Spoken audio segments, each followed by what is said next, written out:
Hello, in this lecture you will learn how to make API calls on your hosted Blazor project in a more different way than what you have in your template.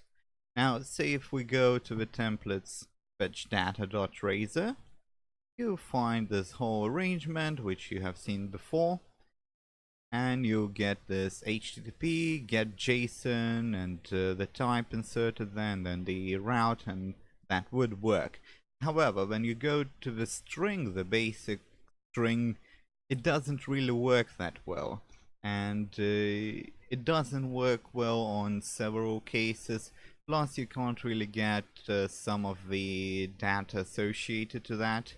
You can mostly only get the body of the response and of the request. On the request you could do post JSON as well, but that doesn't quite work as well. The posting part works well, but again, then you go through different types, it doesn't work as well as it should with other types than what you have right here, let's say. So what we are going to do is a bit different, and we're going to delete some of these things. We're going to delete this one, fetch data, we don't need that anymore, don't need that at all. And we're also gonna delete this one, so we will take a look at how you would set it up for real action. Now in the index.razor we will delete this, and we will leave the page, the route to stay. And now let's go to the server and let's set up some routes. One for post and one for, actually just one for post. We won't need get. The get would work the same way. So we will just take a look at the post, because obviously there's a lot more going on with the post than with the get. So we can actually delete this weather forecast as well. We don't need that. But this is where you would put your data structures, your models. Right here you would put in that shed. You would put it here, so we will create a new one. But first of all, let's start with the controllers and let's go to sample data. We will leave that at that. We won't delete the sample data. We are sampling some data, but what we will do, we will change this route. We will change it. We will change it like that, and we will delete this. We will delete all that. And now what we will do, we will create a normal route like you would see in a normal API. And if you're not familiar with APIs, you should watch the API course. You'll get to know all that stuff, because you will need the API knowledge for Razor, or rather the Blazor anyways. Okay, so let's do route. Just a sort of general route. No controller, action, and that kind of thing. Let's do test post, just like that. And then let's do HTTP post,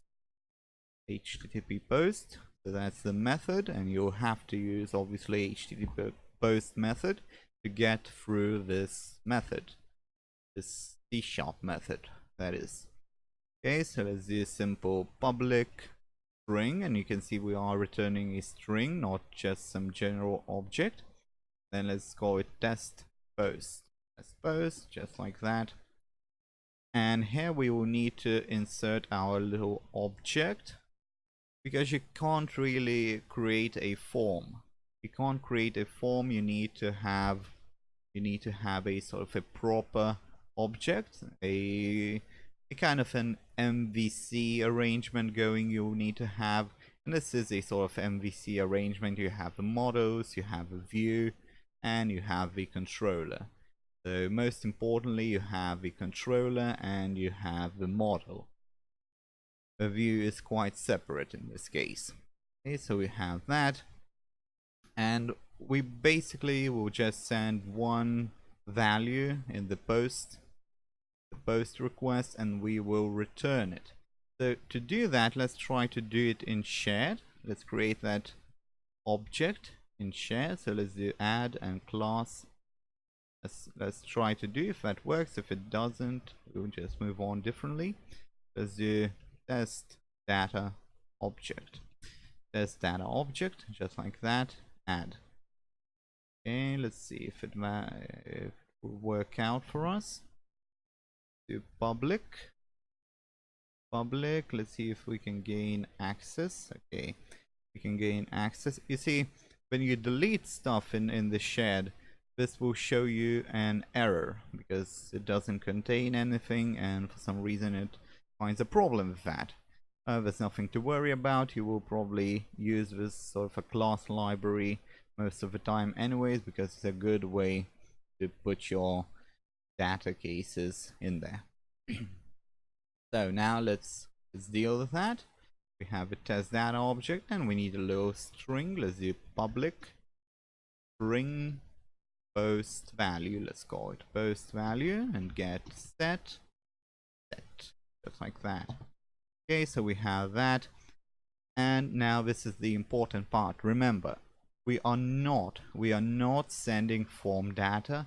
We are sending a sort of a raw body, which is actually a JSONified body, right? So it's not very raw, but it is kind of raw. So you get the data from body, not from form, but from body. And to do that, you need to obviously write from body, and then let's do test. Let's see if that works. Test data object. Okay, that works perfectly. And let's call it TS. TS simply. And then let's return again. I said we return what we send. Let's do TS post value. Alrighty then. So we have that. We take it and we return it. Now again, since we aren't using form, we have to have that object into which everything goes in, and then you get all your little pieces, all your little variables from that object. Okay, so we have it perfectly set up, and now we can move on to the front end. And we will stay with the C# because we are using Blazor. Right, so let's go to index. And let's inject something very important. Let's do inject at inject, and let's do HTTP client.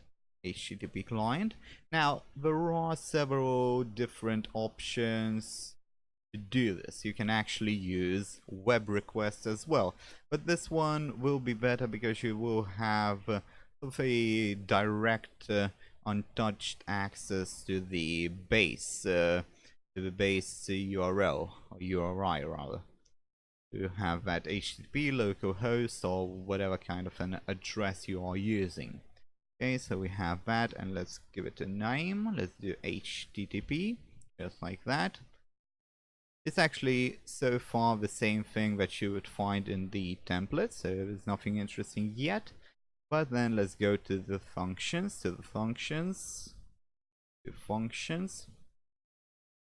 and in the functions, let's create first of all an output. Let's do string output. Let's do something a bit more exciting this time. Let's do get set rather. Okay, so just like that, equals empty string. We won't be showing anything right away, or in fact we could just show, let's say, NA will be more exciting that way with NA. Okay, so let's do paragraph. Let's put it out there. Do, what was it, output. Okay, we need the output in the paragraph. Do just that, and we have the output in the paragraph, right? Now let's do another one, and we will need a button, but we will do the button later. First of all, we will need the test data object. Actually, we will need that, but You will need some headers, and some headers obviously they go in by default, and they are always there by default. You don't need to deal with them, you don't need to set them up. But some headers will be required application wide. They will be required. There's no changing that, okay? And you always need to send them. So for that, you can do this very good thing, very efficient thing.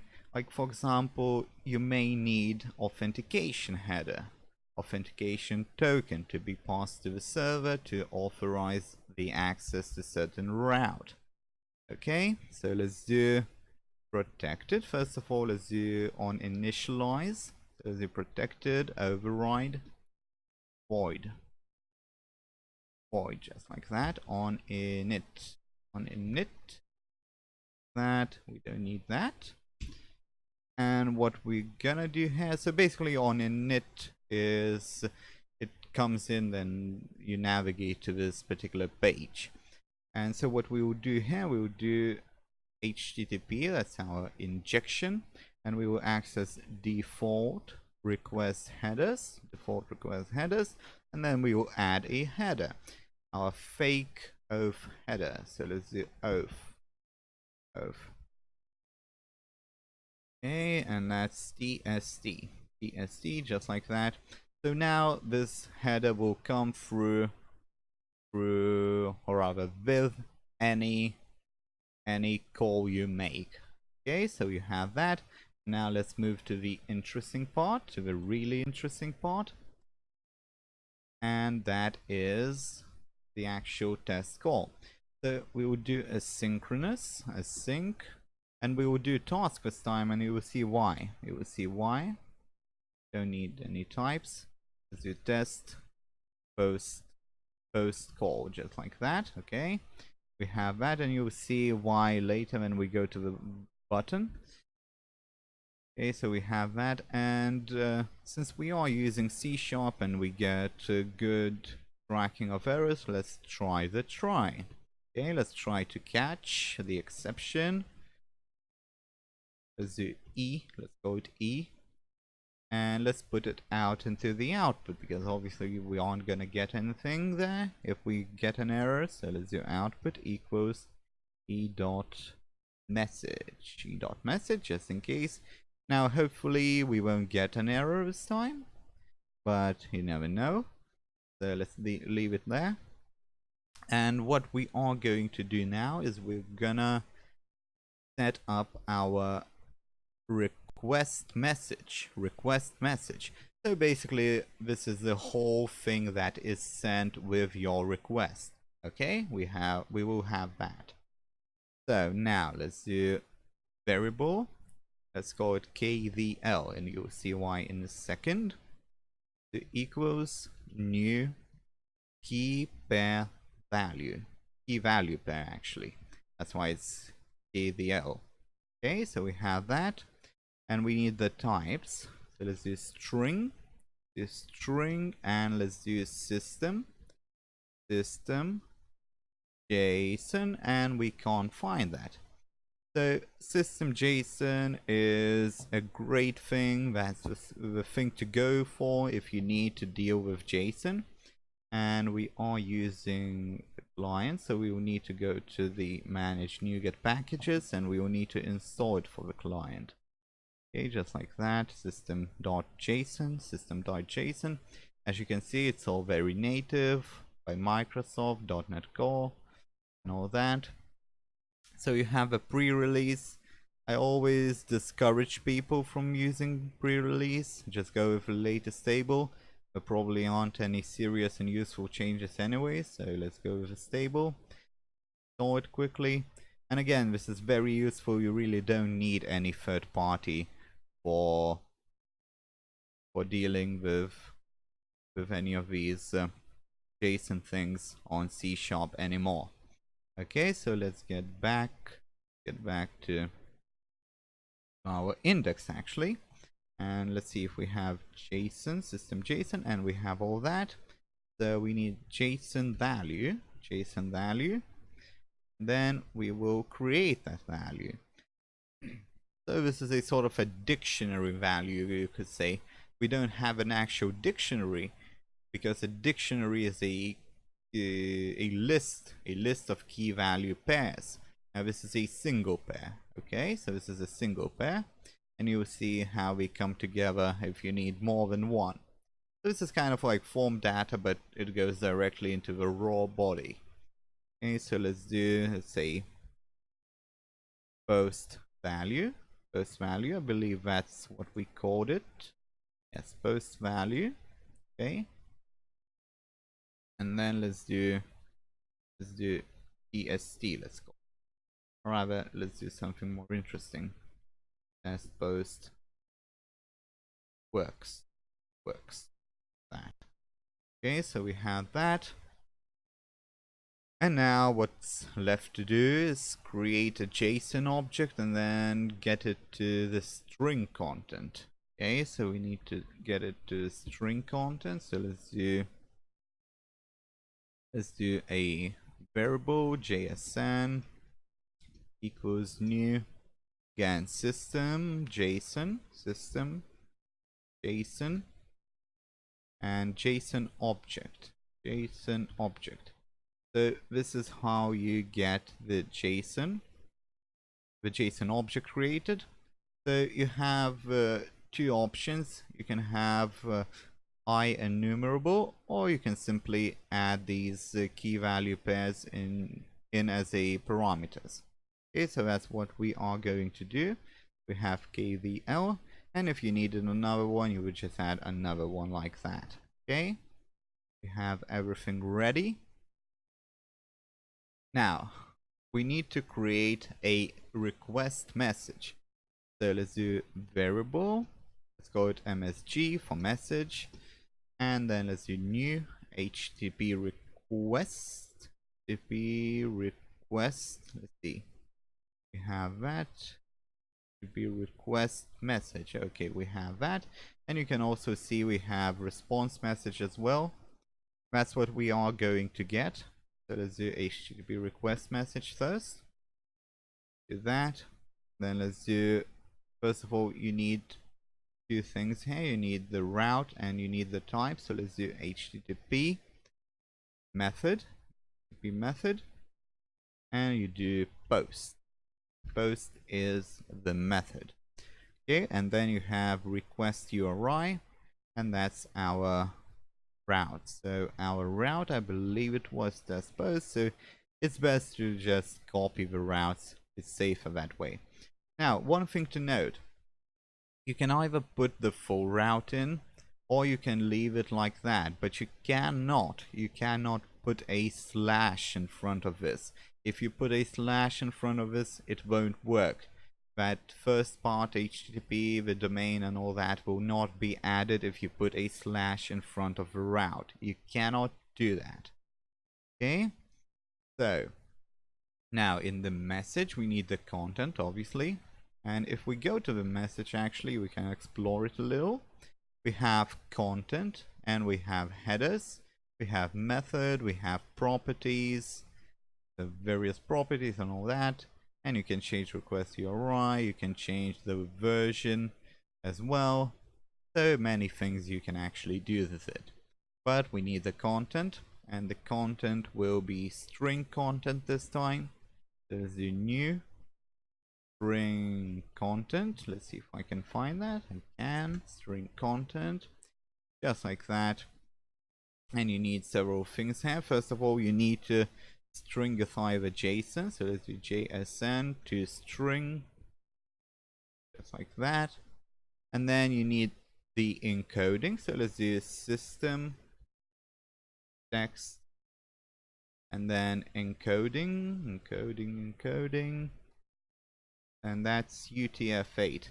Now you should use either UTF-8 or UTF-32. You shouldn't use RC for that. You'll get into deep trouble, most likely. Okay, so we have that. And finally, we need the content type. Or we can leave it at that. But you could add the content type. But we'll try to leave it at that, actually. Should be quicker that way. And what we will do, we will get the response now. We will send and they will get something. So to send, it's quite simple. You do a variable resp, let's call it resp, or response, equals await http, that's the injection, and send a sync. Send a sync, not send JSON, not send nothing, just send a sync. Just like that. We are sending a sync, and it should be quite easy to do. So you simply put in the message, MSG. Now you have some other options here to choose from. You can create completion, but we won't get into that. If you want, you can research that. This isn't actually tied to the Blazor. This is an order thing here, so there's nothing wrong with that. And it's quite trustworthy, and it has quite a lot of material on it. Okay, so we have our response, and now let's actually read the response. Let's do output. That's the output equals await, and let's do resp. And as you can see in the response, HTTP response message, as you can see. So we had request, and I said we will be getting the response, and we got the response. That's the response message. Okay, and here we have again the same thing we would have for the request message. And the differences are quite simple, but as you can see, is success status code, and then you have also status code, which is obviously quite useful if you're looking for errors. Right, so now we can go further, and we just need to go to the content. And if you have string content, what you want to do is you want to read it as a string async. Okay, so you want to read it as a string. Now obviously if you wanted to pass it as a JSON object or some other object, you probably would use the stream option, but again, it's up to you to decide. So now let's just read that as a string, because we do have a string. So everything should be up and running. We just need the button. And it should work perfectly. Just do button, just like that. It should go green, I think. Let's do on click. Yes, it went green now. And we will do something a bit different here. So let's do at. We'll put it in parentheses, just like that. And here we will do a sync, and our little lambda expression, and then we will do await and the test post call. Now the reason we are doing this whole thing is because you might get into trouble if you use just a simple method call with the asynchronous methods. With the normal ones it seems to be fine, but with the asynchronous you should go with this. Although you should probably go with this approach all the time, it seems like a more trustworthy thing to do, at least at this point. Okay, so we have that, and let's do test post. Let's launch it. Let's see how it works, and if it works at all. It should work perfectly, but you never know. No, and as you can see, it takes a while to load, but once the building is done, everything is done, it's actually quite quick and quite smooth. So we have that loading, and that's it. We have it. So this is the NA, and let's click on test post. See, we got an empty string for some reason. Do you believe we have that? An empty string.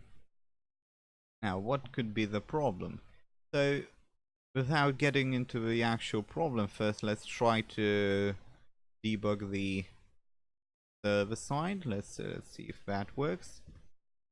So let's see. Get here. And let's see. Okay, so there seems to be a problem. Now let's take a look at what the problem could be just very quickly. Go to more tools, to developer tools. So see. Okay, so what we get here, as you can see, unsupported media type.